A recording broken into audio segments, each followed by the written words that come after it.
Good morning and good afternoon and good evening to each and every one of our merry Marvelites. Welcome to Marvel Movie Talk right here on Geekscape. As always, I am Christian Bladt, and today it's going to be a little bit of Marvel book talk as we discuss Look Out for the Little Guy, Scott Lang's book that we're also well aware of, and we've been looking forward to for months, really. With me, as usual, Eric Conner. Hello, sir. Hello, pleasure to see both you fine gentlemen. Rob, thank you for joining us. I'm sorry Scott was a little occupied tonight, but maybe he'll call in later. He's busy. Yeah, He's going to be busy. Yeah. But we appreciate Rob Kutner for taking his time out of his busy schedule wherever he is out in the world. And just for those who don't know, Rob gets some very nice mentions in the book. In fact, what is it, like page 3? We see your name. You are officially with Rob Kutner in this book, and he does give you a nice thank you. Scott Lang does in the credits, not the credits, the afterward. So yeah, let's talk a little bit about getting to be the guy who helped Ant-Man tell his story, Yeah, just to be clear, like I'm not with him like the way Hope is. Like, no, yeah, like I don't want to not step today. on that. No. I don't think ever. It's see where the week takes you. Yeah. Well, no, and also, you're not part of the Ant Army or anything like that. You're just collaborator, very strictly professional. It's only because they couldn't think of an ant pun for my name. I think that's the only reason I wasn't admitted to it. Yeah, that's true. They didn't. I guess any Anthony's or someone with the last name Gant, any of that, they were like, no, know what? Let's just Christian get Bladt almost. Oh, that would have worked. Christian. Yeah. Oh my God. And instead, they were just like, who can be the best collaborator with Scott Lang? A guy who has spent a lot of his career writing comedy for television.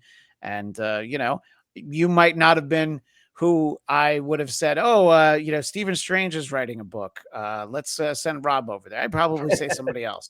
But it seemed like Scott Lang and you were a great fit in the way that that his story and his outlook blended together in this book. Well, thanks. I mean, basically, what happened was I'm not allowed to speak about all of it, but basically, there was an interview process, with authors, and I was drawn to this, and I think they were drawn to me because the people at Hyperion Avenue who put the book out because I think largely because he's a dad with a teenage daughter, which I also have. Yeah.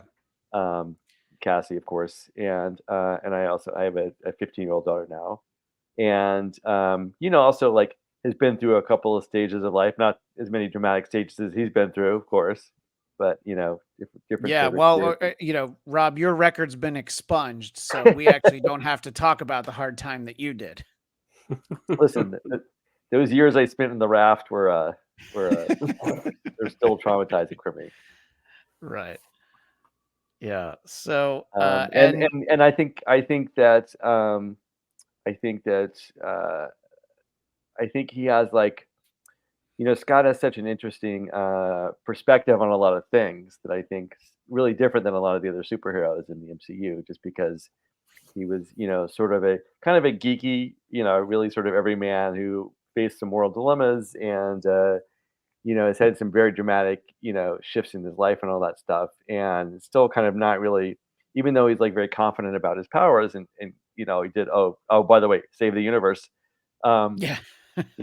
I think he's very like down to earth about it and very low key about the whole superhero thing. And so, I think that was sort of a vibe that I guess he picked up from me, and wanting to just sort of like, share life wisdom with people and a little corny like I am, dad jokes and all that sort of stuff. So I think that was just a good fit in that way. Yeah, absolutely. And I think anybody who has, seen Scott in the Ant-Man movies or the various Avengers and other, he was in the Captain America movie, you just really get a good sense that I don't, obviously he's a superhero who, as you pointed out, saved the world, but he still manages to have an everyman quality that Hmm. not necessarily everybody has, you Hmm. know. And sometimes you might find that with in movies or TV or anything, characters who are younger, but he's really just a guy who's like, wow, I can't believe this is happening. There's really those moments, in where it's like, yeah, that's how I would feel. I mean, I don't think I would survive even, shrinking once with one Pym particle, but, you know, just, sort of, getting the feeling. So, Eric, I know you have also, read Look Out for the Little Guy, and, I wanted to give you oh, see, look at that, and look, these are 2, hard copies. These were both purchased. No, no, "Hey, can anybody, slip me a publisher's digital, copy?" So, we were, happy to do our homework for this. And Eric, I wanted Okay. to give you a chance to kind of, well, just share some of your thoughts on the book with Rob and our audience. Sure.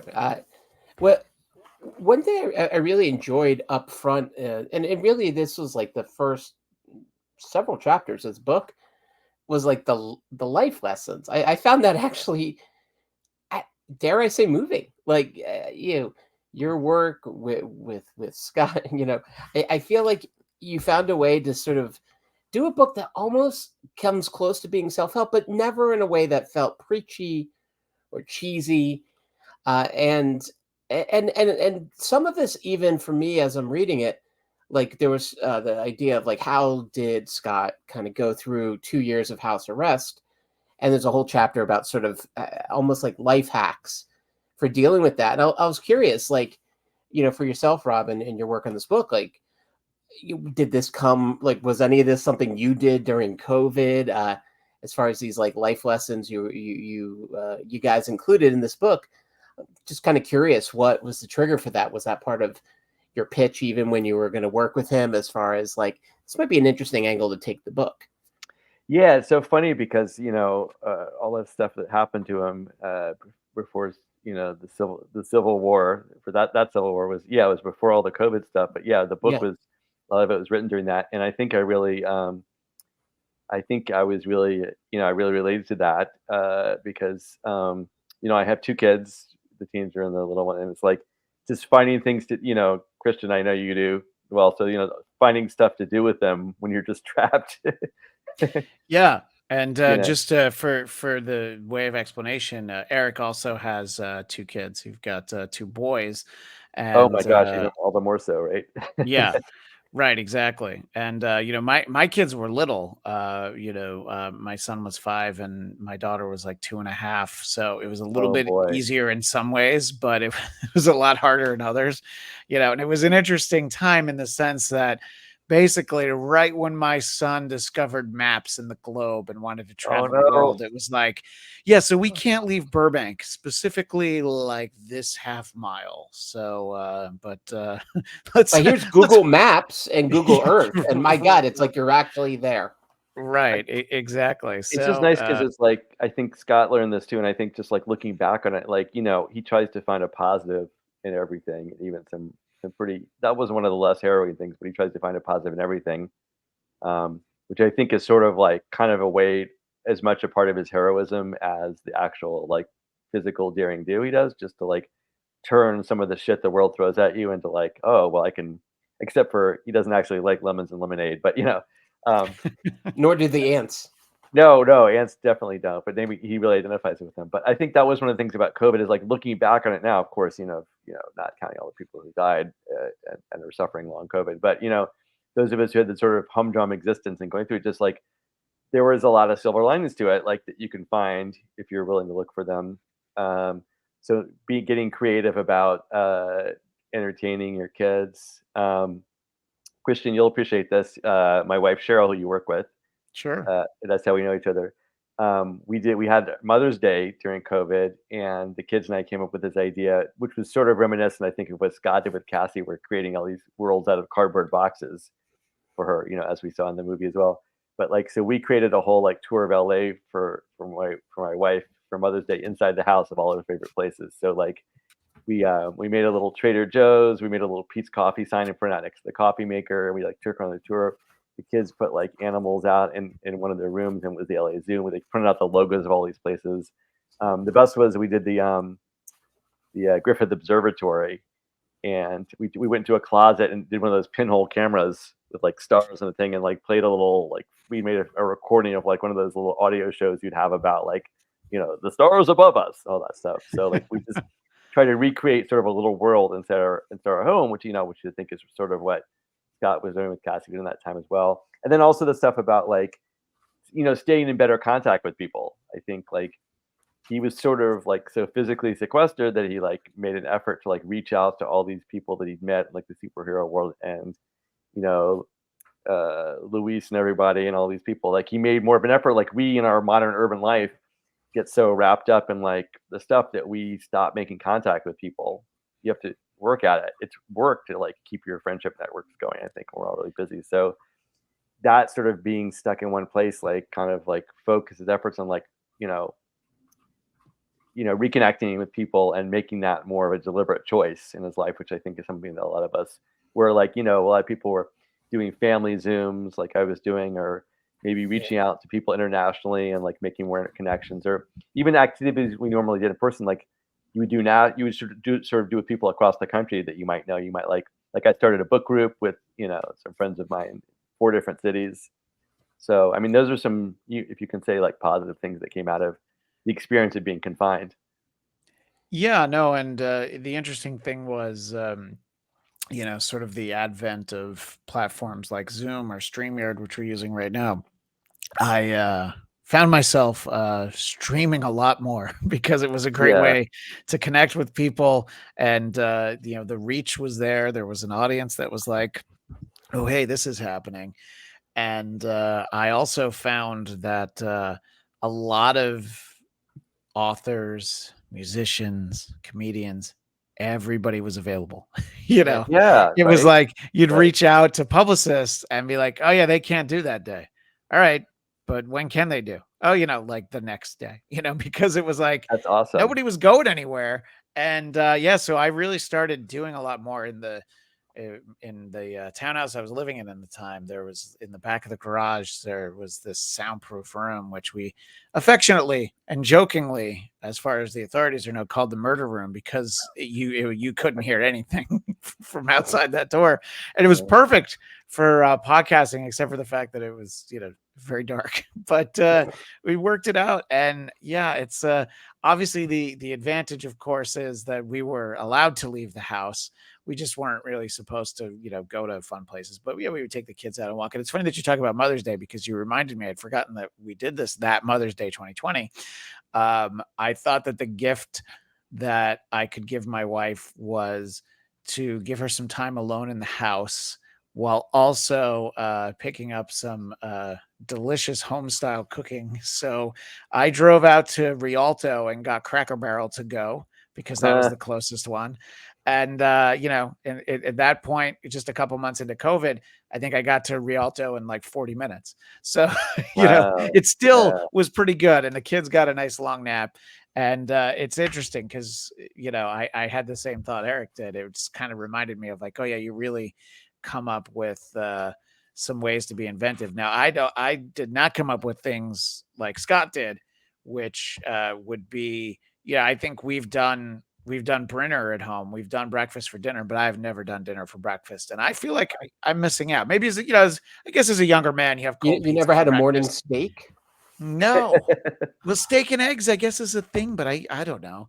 I Right, I eggs and love that eggs. idea, and it's like, because if you can have cold pizza, why can't you have warm lasagna for breakfast? These are the questions that we have you on to ask, Rob. So, I think it was also like another thing that I related to about this was, so I don't know if you remember this part of our deep cuts with Cheryl. That's a new podcast, Deep Cuts with Cheryl, yeah. uh, my wife. But You remember that we lived in two She different. didn't realize that was happening, but she's a part of it, taken over the at least podcast. in name. Yeah. But we lived in two different cities for a while. Yeah. You knew that. I think So it was while she was working with not just with me, but on the Dennis Miller Show. You were doing the Daily Show in New York, right? Is that? yeah, that's right. It was the yeah. time, right? It was the early Yeah. 2000s. Yeah. So we were working in two different cities. I took the job on the Daily Show in New York, and she was quite busy. You know, this is before we had kids, of course. But Yeah. so we were bi-coastal, and so I had this weird situation because I moved to this tiny little apartment in New York, and suddenly I was like, I'd never lived in New York before, and I'm like this, this guy working on a pretty hot show, and finally got a steady job and a little cash in my pocket. And I'm like, I'm a guy on my own, but I'm also married, but I'm also like, so I kind of I could sort of had this sort of late breaking bachelor lifestyle thing come in. And we got married like pretty much close to we were sort of living together right out of college and then got married. So I never really had that sort of like bachelor period.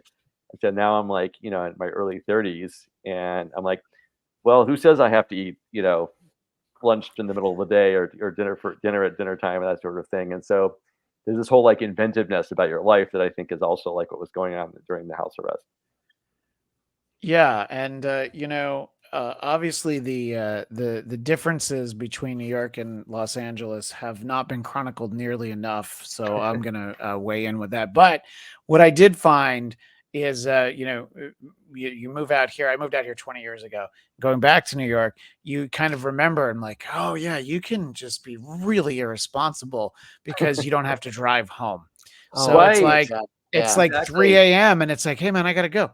Well, shouldn't we get one more pitcher? Well, yeah, obviously we should get one more pitcher of beer, which somehow turns into 2, and the next thing you know, it's 4:30. Also, last call not being at 1 a.m. or whatever. So yeah, I had a stretch where my wife worked on Orange is the New Black, and the writers' room was out here, but production was in New York. So they like put her up in not Midtown, but near the Flatiron district. Mm-hmm. So she did that a couple of times. She was there for like 6 weeks, and I'm like, oh. Okay, well, I'll see you later. Yours was a much longer term thing. I remember that time period, and yeah, I mean, it's not like getting trapped in the quantum realm for 5 hours and finding out it was 5 years, but just sort of the idea of disconnect. It seems like it's very relatable. Of like, oh, there's the world didn't stop just because I was in New York, or vice versa, but. In any case, I find that obviously, whenever you see Scott Lang, you see him in the movies, you see him anywhere.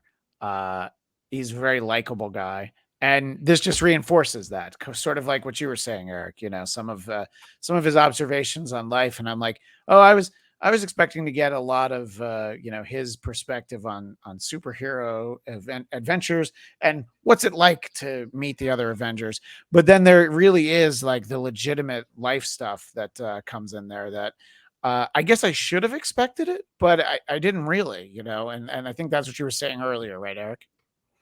Yeah, you pick up this book and you might expect, oh, it'd be cool to hear Scott Lang's POV of these battles, which is in this book, by the way. And I really, it was interesting because it was like a novelization, but done from an actual character POV, like sharply drawn from a character POV. So you have that, but that's not even what you led with, which I think was such a smart way of organizing a very rich life like Scott Lang's, is this idea of like, well, he's gone through more than most of us, and yet within what he's gone through, like you were just talking about, Rob, we all, over this last few years especially, have something in here we can relate to. Being a lot of us having to sort of do these, creative ways of just keeping our sanity, or for all three of us, like making sure our kids were okay amidst all the craziness of the last few years. And by the way, I realize I'm approaching my 20th anniversary next month. And hearing what you two gentlemen did for Mother's Day makes me think I might not make it to my 21st if Lauren watches this. So, Christian, can you edit out everything that makes you guys look really good husbands? Just get this down to a 3-minute conversation that makes you look good. Listen, man, it's October. you've got 7 months to like level up here, right? Well, trust me, I've already taken some notes. during Although your something discussion. tells me that if there was a specific time and place, if if you sidle up to Lauren and be like, "So, should I go pick up some Cracker Barrel?" She'll be like, "What? Why would you do that? It's so far away." She would Oh, swoon. okay. Yeah. Well, I mean, I would, but yeah, that's yeah, I think that I don't know, what was there anything, Rob, that sort of collaborating on this process, was there anything that pleasantly surprised you? Just something that you weren't expecting, as you were sort of helping to bring Scott's story to the page, as it were. Well, I think one thing is, I mean, I think I was just constantly struck by the sort of, and this is what I think, why I was a good choice for it. If I'm is this like, I mean, you think of him as funny, he's a funny guy, obviously, very funny guy, but like, it's like some people are funny because they're like, you know, they're making jokes, almost to sort of as a sort of domination thing, or just like, look, I'm the funniest guy in the room. Obviously, Christian, you and I have worked with people like that. Sure. Both of us, it's like a power thing. Like he's doing it because it's like he's always aiming at himself because he just doesn't take himself that seriously, which I think is like, and like no slag, no shade on any other of the MCU people. Like they're all like, obviously very selfless in a certain way, but also they kind of, some of them do kind of take themselves pretty seriously. They wouldn't hire me to do the Steve Rogers book. I'll just put it that way. Because they have a certain, and he just doesn't. He has a sense of self that's been sort of demolished so many times that he doesn't get attached to any kind of identity about that, and just sort of like lives in the moment. I mean, that's another good thing too. I think like it's kind of funny that someone who's like been so involved with, time in so many different ways, like is very good about just living in the moment and living the, or maybe as a result of that, who knows? Maybe that's what it is. So that was interesting. And then I think what's interesting too, and to your point about telling the stories, I mean, like, just to be fair, like he wasn't around for a lot of the sort of big events of the Infinity Saga, really. Like, not until that the rat who saved the universe Yeah. released him from the van. Yeah. He wasn't around for that stuff. So, I feel like, there's all these sort of quasi historical and biographical things out there where like people really invent things around stuff they didn't see. Like he was very like clear about like, I didn't see that. I got stories secondhand from people. And so, that's why you might find that some of the stuff really resembles, what, what was seen on the screens about these movies, because he was sort of getting the same accounts as a lot of other people. And he wasn't trying to sort of go beyond and just like make up stuff. He wanted to be really, really, really limited to, what he witnessed with his eyes, and then just what his really close friends had told him, if that makes sense. No, I think that's a perfect example of that. It's clearest when he's talking about Natasha, about Black Widow, whom he didn't really Right. know that well. But he's Right. like, here's what everybody else says. And when I got to the couple times I did interact with her, she seemed really cool. And everybody has these great things to say, specifically Hawkeye, who seemed to have known her the longest, So, Yeah. yeah, I believe that if I had been in those situations, I would come off like, oh yeah, I know everything about everybody. And even if like in my head, I knew it was wrong. And I was like, yeah, I mean, I don't even think Black Widow likes peanut butter and jelly. I think she only eats cheese sandwiches, based on nothing, It's just like, well, why did you lie about that? I don't know. I just needed to seem smart. But, maybe, Scott isn't afraid of not being the smartest guy in the room, which I think is important when you spend so much time in a room with Hank Pym, Yeah. who, Yeah. all of us as kids, I think, at least had some familiarity with, stories of Hank Pym as Ant-Man from back in the day. Right. And, Scott seems to be somebody who's like, he's very respectful in the way, but at the same time, it's not, it's not like being starstruck, like, oh, I can't talk to him, and in the book, he talks about how, well, I guess he's not afraid of annoying Hank Pym, right, Rob? I think he's now reached a place where he feels like a good balance and he feels Sure. comfortable around it. I think there was a long time period.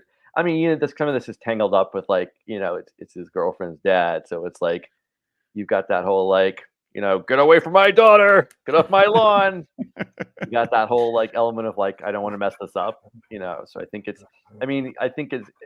so he's sort of worried about that, and and there's also this part that the story he talks about trying to fit in different times of his life, like he went to MIT. He's a smart guy. He was around a lot of smart people, and he was kind of a smarty pants. He says early on, and Yeah. he's such a good like relator to people and has good intuitive skills that he picked up on. Like after a while, he's like, you know what? People don't like that. People don't like you when you try to be the smartest person in the world, and I want people to like me. He really wants people to like him, so he stopped making that so important. I think the way some people kind of just keep going, plowing ahead with that, like especially like online, right? Like on social media, like I'm just going to show that I'm the smartest person. And ironically, those people usually are the opposite of that. Once you're trying the hardest, I think he's someone who like, and to go back to the Natasha thing, I think he's someone who sort of appropriately balances the heart and the mind. Like he values the heart and the mind both, and he sort of leads with his heart when his mind, he realizes his mind's limits, even though his mind is very smart. He sort of just goes where his heart tells him to go, I think, which is also another kind of like part of his heroism. Well, and I Yeah. think that's Go ahead, one Eric. thing I was just going to say, and you might hear my own animals off camera here. That's a terrible way to talk about your children, Eric. I No, don't think if that's fair. you've met them, no, it's not. We saw one actually cross frame before, I believe. Oh yeah, no, he likes to do at least one cameo per podcast Yeah. episode. Yeah. It's the Alfred Hitchcock sort of cameo Yeah. he does. What I was saying there though, like as a character, I think what's so interesting about Scott, so fun, is like he's always taken down a peg. Like Hmm. kids don't necessarily ask for his signature. Yeah, Yeah. and Yeah. he gets an award, but it's from Baskin Robbins as the employee Right. of the century. Yeah, so Yeah. I feel like with that, although I can imagine if I had a card that allowed me to have Baskin Robbins every day, I imagine he does now. That could change a lot of things in my life, Yeah. not in a good way at all, Right. though. So it seems like built into him, and why he was the right guy to have this point of view of the story, is that he is maybe the one we can see ourselves the most in of Yeah. all the Avengers. Yeah. That he doesn't necessarily get the accolades. He doesn't have the Tony Stark amount of fans and hanger on. So I think he was the perfect guy to then do this. And I imagine for you then, bringing in your own personal, story, like the idea of your own experience as a parent, as a partner, and having an intelligent partner, who's also creative. Like that's the rub of him, right? It's like his partner is, well, the Wasp. So there's definitely a sort of a balance in that family, and it's a lot to live up to, I imagine, for both of you guys, right? To be the Yeah. parent, to be also like two careers in New York and LA and all that. Yeah. So I could see the parallels to Scott and yourself, Rob. Yeah, that's true. This is so interesting. I never really thought about this deeply about it, but yeah, for sure. When you have like your significant others in the same field as you are, and you're both doing, and in fact, we were sort of writing partners for a while, and then I think we just realized we had different sensibilities, and wanted to do different things. But there's like that balance, of like how do you just like uh, how do you balance like the sort of conflicts that come up in everyday life in a relationship with the ones that in your professional endeavors, and not sort of like mix the two up, and like you're resentful about one thing and so you bring it to the other realm, and like so you have to learn to navigate that stuff. It's like a whole set of different methods, and kids definitely take you down a peg, I think, for sure, because it's like anything you thought you knew about yourself, or you knew how to do, like they sort of expose, like when they start asking questions at like age 3 and 4 and 5, and like, oh, only know the answer to a couple of those questions. Like you've already plumbed the knowledge of science that I have, then it can be very humbling for sure. You're not Yeah. Giant Man then, you're Ant-Man for them, right? In Yeah, their eyes. exactly. Right. Why don't you know that? Yeah. There's nothing like kind of like those moments where your kids ask you something, and you're like, you figure out like the most creative way to say, I have no idea what that is. And then they sort of look as like, but Daddy, don't you know everything? And I'm like, oh no. I You met me just before. tell your mother that I know everything, but it's actually not at all true. I don't want to ask you the loaded question, Rob, of who your favorite Avenger is, because we know that now it would, of course, be Scott Lang, Ant-Man. But Well- prior to this project, Eh. who were you most sort of fascinated by? And maybe it's somebody that, you know, you learn more about during this project and you're like, oh, okay, yeah, it's really cool to hear about, you know, about Hulk or Thor or anybody. What was there somebody that, you know, going again prior to getting to work with Scott Lang, was there somebody that you were particularly interested in finding out more about? Well, actually, I would say my favorite Avenger is technically MODOK for 5 seconds before he dies. That's right. I forgot that. Yeah, he does get a few. He does get a few minutes in there. Yeah. I was going to say, Rob, I hope you're writing his book next. Oh my God, MODOK. For writing his book. Although, I mean, I guess he couldn't really do much writing Yeah. at this stage. Well, but it's yeah. maybe He can't he's do in the much memory with bank those somewhere. baby arms. He can't do really. He can't do anything at all. Well, he's definitely going to need somebody to take dictation Right. if Spit it up a were lot. to happen. Yeah, Kind of a dickhead. exactly. You know, it's a good question. I'll say that like I don't know if it's just a comedy point of view, but I always just find the whole I find Bruce Banner kind of interesting because he's like this guy. It's just funny. I have so many friends who are academics, and all they are is bitter and angry about academia. And it's ironic. Like I think I probably tweeted this joke or something like that like the Hulk is really angry because he's like had to defend 7 PhDs, you know, or pay off his grad school loans. You know, it's like that. Like like it's funny that he's like this guy who sort of like floats above like all the kind of bullshit of actually being super educated the way he is, and it's just like he just has all this knowledge, and he's just maybe it's because it's Mark Ruffalo. Oh well, okay. Anyway, Yeah. It's the way he That comes across. Like he's very yeah. So he comes across very reminiscent of that guy who was in 13 going on 30. I know what Banner you're has saying. a Ruffalo, yeah. Ruffalo Banner has a Ruffalo, Ruffalo-esque, yeah. Ruffalo, You know, right, say, right. yeah, which Yeah. is like the sort of the opposite of what you think of like the Hulk, you know. And I'm old enough. I think you guys are roughly my age range to remember like the you know, the Bill Bixby Incredible Hulk, Yeah. where it was just like he was always kind of tightly wound anyway, even when he was just Banner. Like it wasn't like he was like at peace with himself. He was just kind of this like irritated guy who got more angry and got more muscular when he got angry. You know, you wouldn't like me when I'm angry. Like that's already kind of like, what's up with that, dude? Like you're just that's kind of pissy, isn't it? A little bitchy there. Big talk from a little man. Right. It's not the kind of Hulk that I grew up with. So I think it's like the sort of we'll say the understanding of Hulk that we have now, and especially now that you know he sort of balanced the two parts of himself at all times, and then also you know in contrast to you know his cousin Jennifer.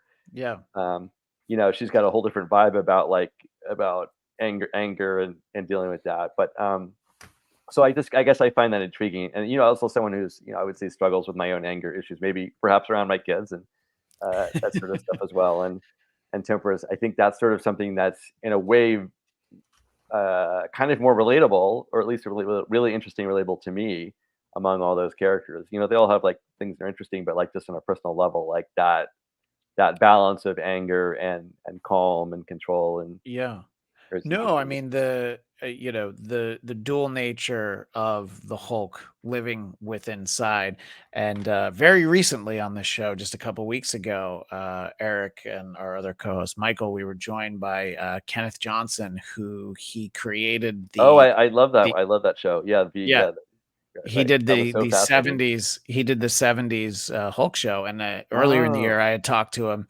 about V, which he had created 40 years ago. And then in that conversation, I knew he had done the Incredible Hulk, and I'm like, I just got to focus on V on that. So a few months later, he comes back and we talk about it, and it's just it's always such an interesting, way to look at that character, and he said that to him, it felt like it was Les Miserables, right?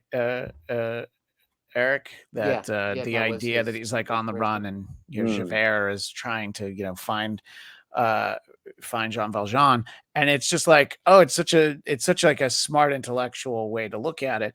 And I mean, the way that we can look at this in the conversation is, 70s Hulk on TV is a bit of fiction, and then we have our more authentic Hulk in the movies, but the story is always the same, and it always works.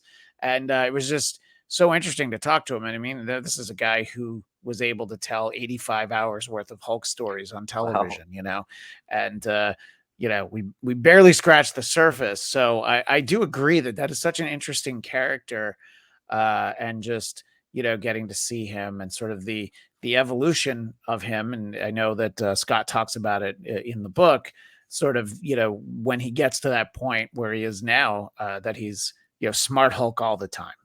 He's like he doesn't go back and forth. He just kind of is Hulk. And and for as smart as he is, he's nowhere near as good of a lawyer as his cousin, as you mentioned. Yeah. So one degree he did not get with the JD. So yeah. No, definitely. And what I found was interesting was sort of the explanation. I mean, there's really the 2 chapters in the book where he talks about what Scott Lang talks about what it's like to get really big versus really small. Mhm. And the really big seems like, oh yeah, I mean, that would take like a month to recover from, except like Yeah. he's telling stories where like I got really big and then I went back to being super small, like, a second later, and I had something really important to do.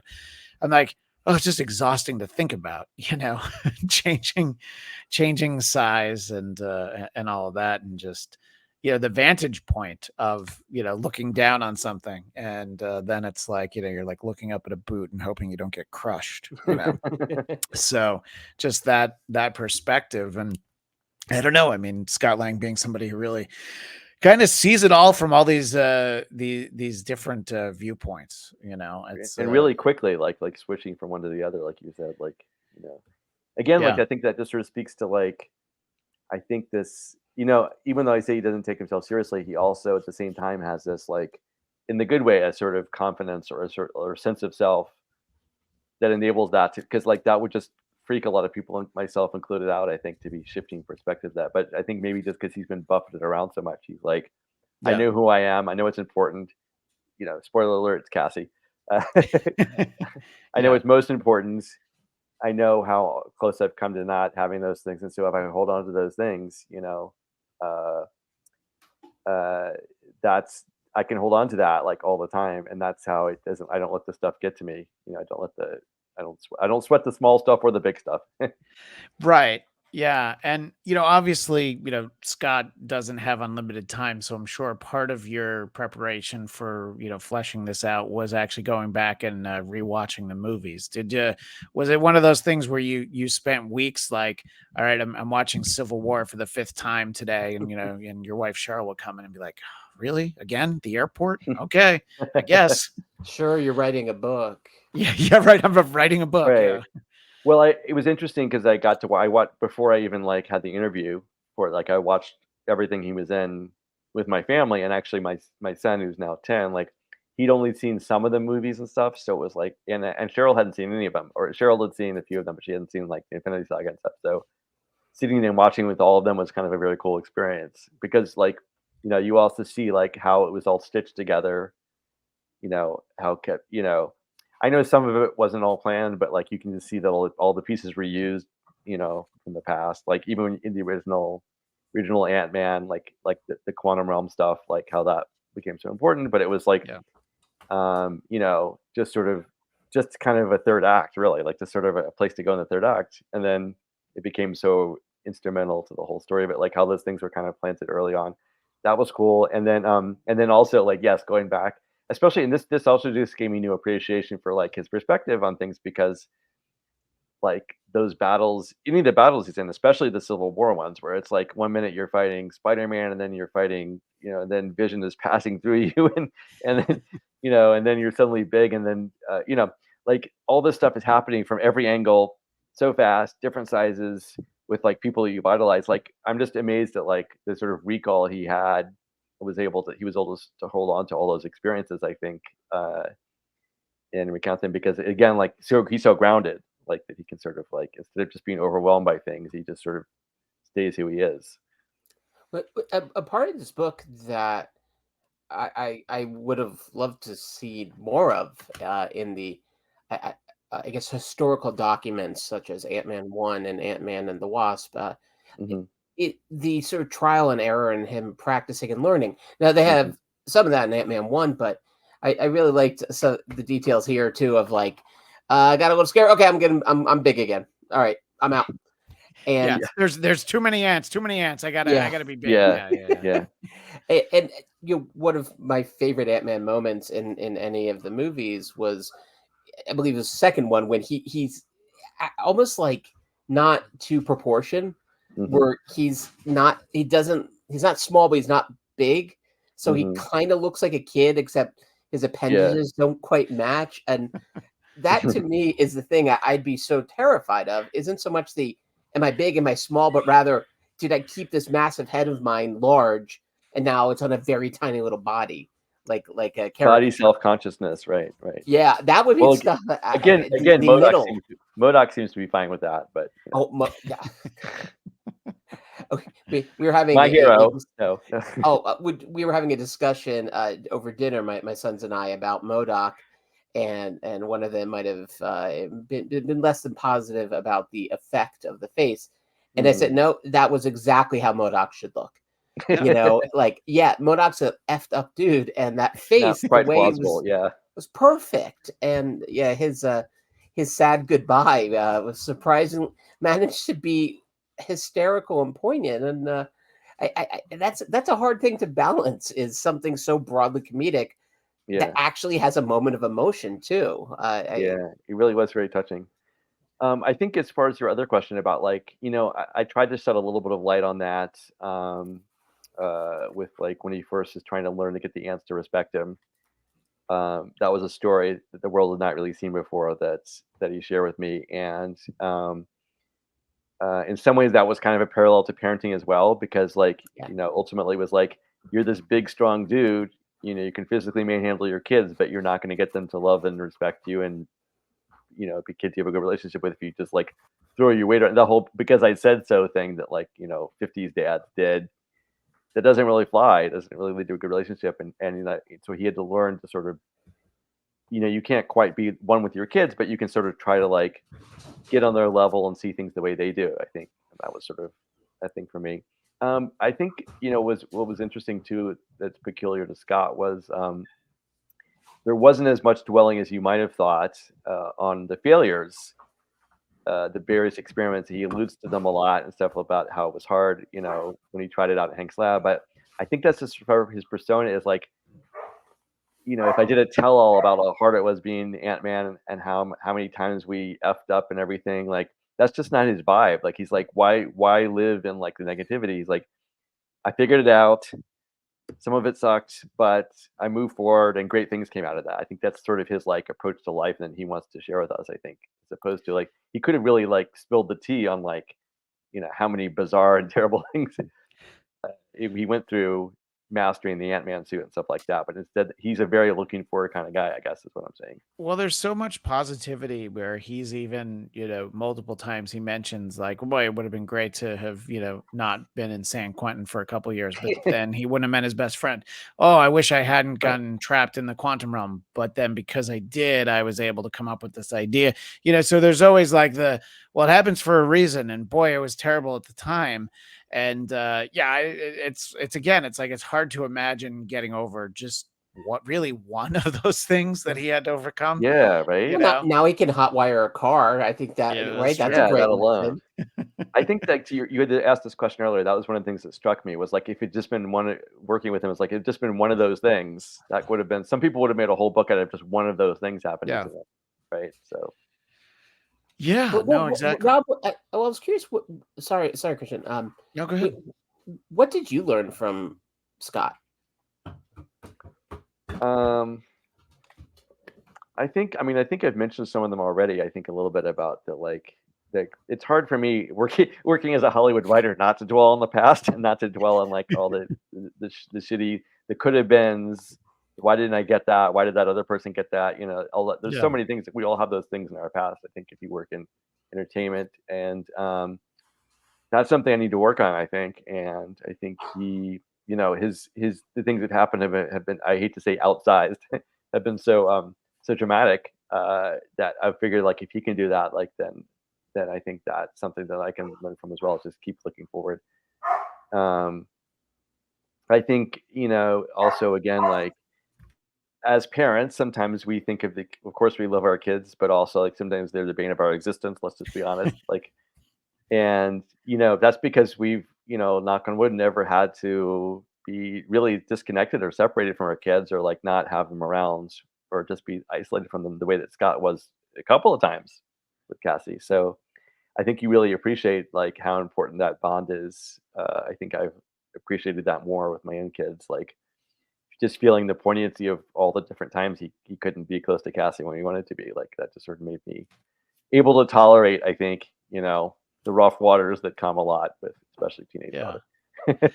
Yeah, no, and I think that again, it goes back to sort of the positivity, and he talks about trying to make up for missed birthdays, and Yeah. the four Well, bounce he houses, tries a and little too hard, and I've certainly yeah, been guilty of that as well with my daughter as well. Well, the big yeah. donut I think he made for her is one of Yeah. the. Well, he said that's something that might have happened. He's Yeah, very he can't specific. confirm or deny, No, right? Yeah, no, he wouldn't and abuse the he use of wouldn't No, food put but on waste. particles. you were mentioning, Eric, like, yeah, so, like, when he missed a bunch of birthdays, he tried to, like, make them all up at once, like with one mega birthday for a little girl when she was a teenager. And I've certainly been told that I'm trying too hard pretty recently. Don't So, try so hard. right. Well, Rob, obviously, you spend so much time working on the book, and then it gets to be out there, and people kind of get to glimpse it for the first time and actually see that it's an actual book.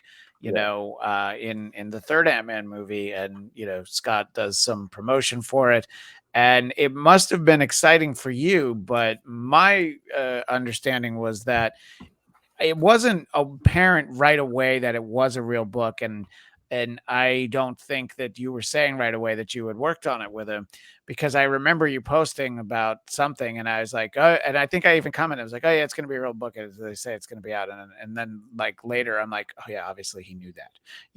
So it must have been really fun for it to be in the movie, and you're like, I know about that book. Shh. Oh, it's even better.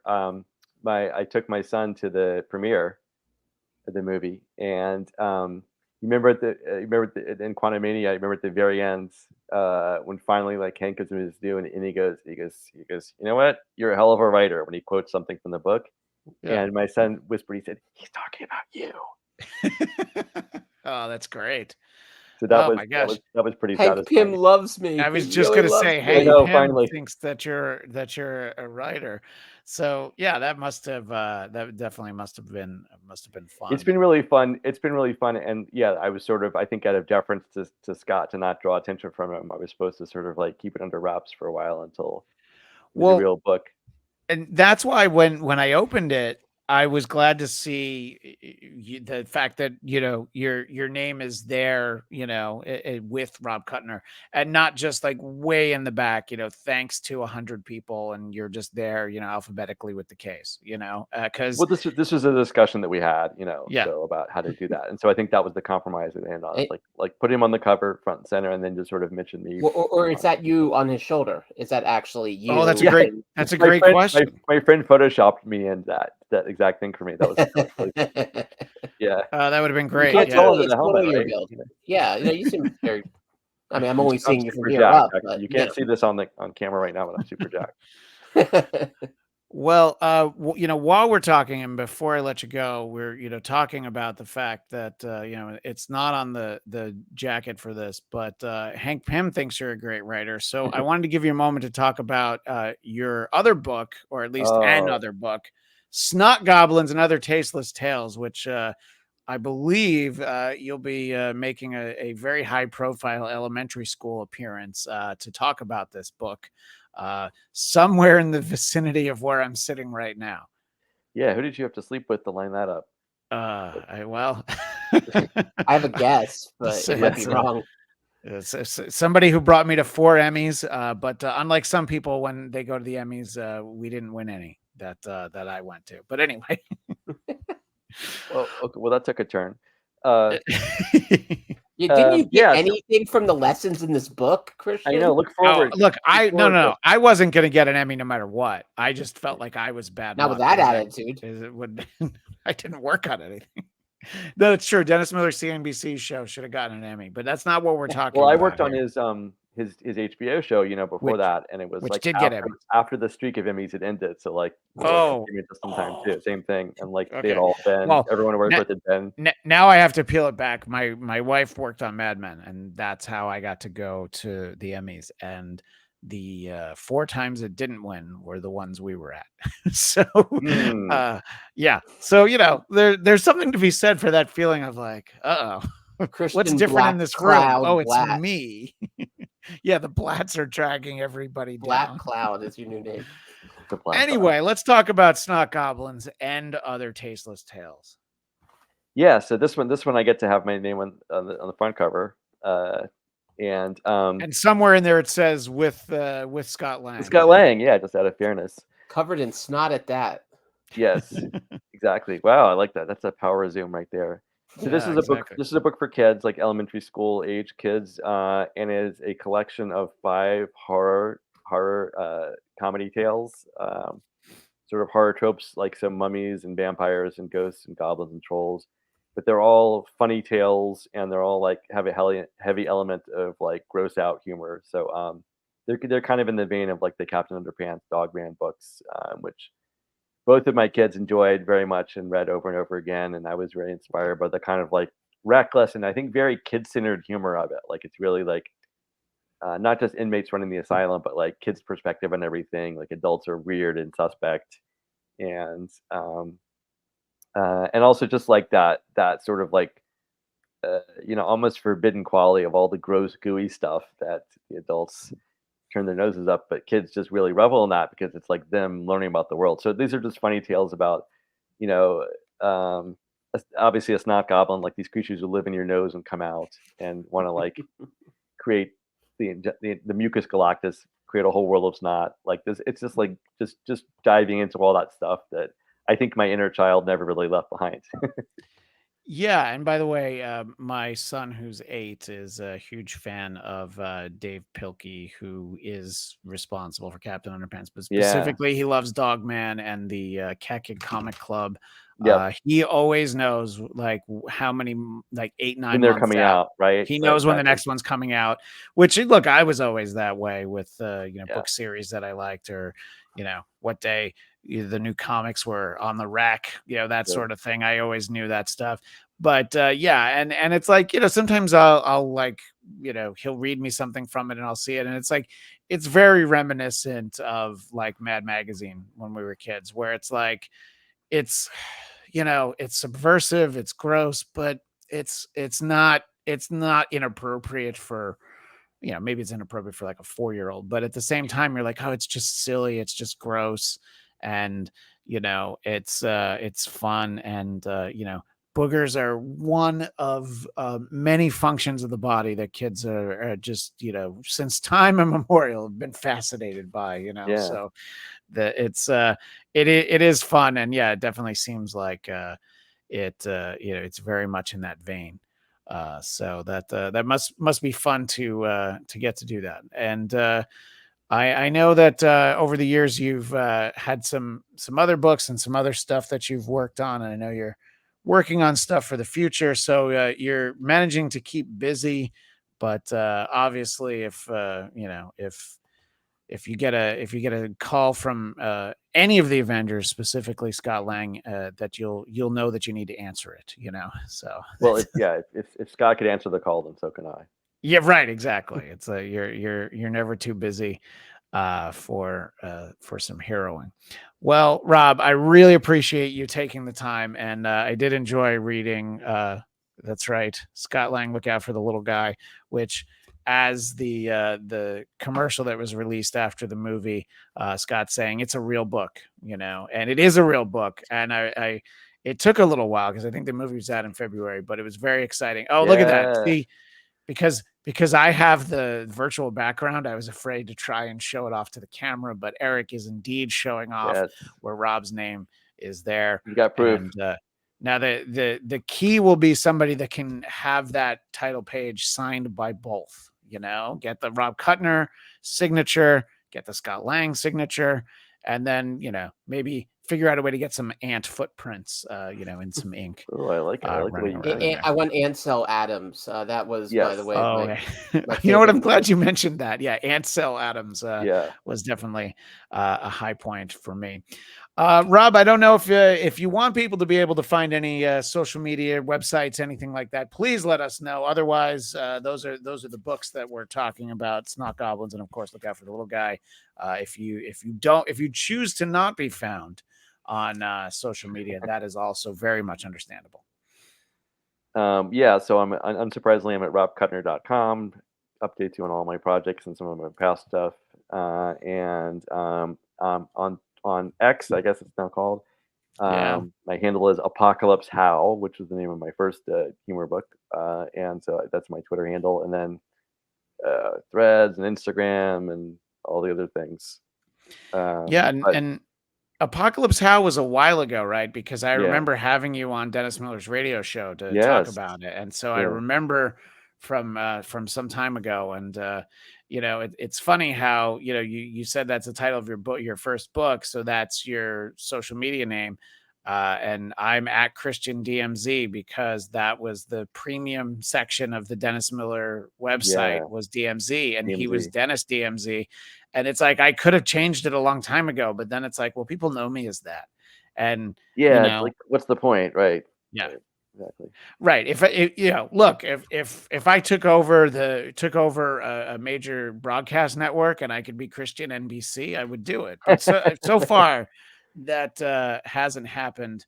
Although I don't know, Eric, maybe I should be Christian WATB promoting my show. Who Are These Broadcasters, which is on the Who Are These Podcasts Network, Tuesdays at 3 p.m. Eastern, noon Pacific.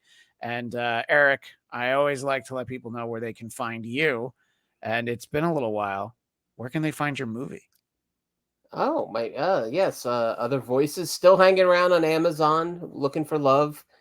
Documentary, also known as Aswata Harim, because it's fancy like that. You can find that on Amazon. And Count Eric Conner, Conner. It's where I hang out when I'm not watching Who Are These Broadcasters. Thank you. The most fabulous Christian DMZ podcast romp. So yeah, come and say hi. I'm there. I'm not so regular, man, but I'm okay.